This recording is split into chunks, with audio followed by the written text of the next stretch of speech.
Ya, Assalamualaikum warahmatullahi wabarakatuh. Perkenalkan, nama saya Muhammad Ilham Tuamaji, stambuk K4 2120136 dan kelas PJ KRA. Baiklah, di sini saya akan menjelaskan mengenai keanekaragaman makhluk hidup dan persebarannya. Baiklah, yang pertama, biosfer. Biosfer adalah zona tipis di bumi dan di atas permukaan bumi yang tidak lebih dari 20 km tebalnya. Sampai saat ini, bumi merupakan satu-satunya tempat di alam dunia yang diketahui terdapat kehidupan dan tempat makhluk hidup melangsungkan aktivitas hidupnya.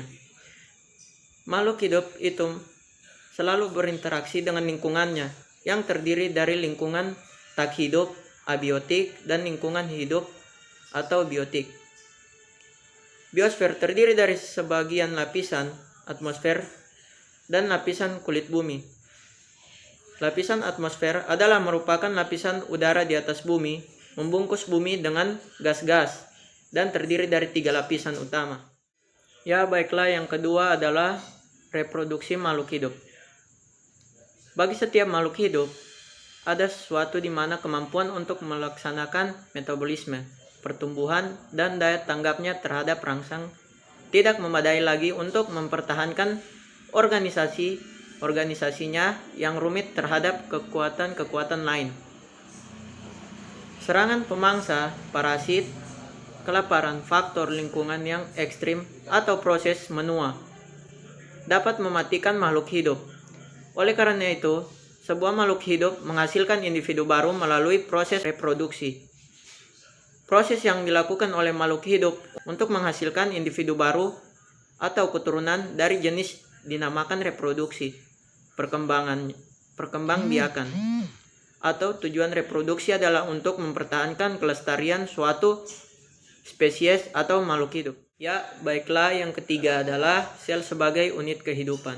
Sel merupakan unit kehidupan baik dari segi struktural, pertumbuhan, reproduksi, hereditas, dan fungsional.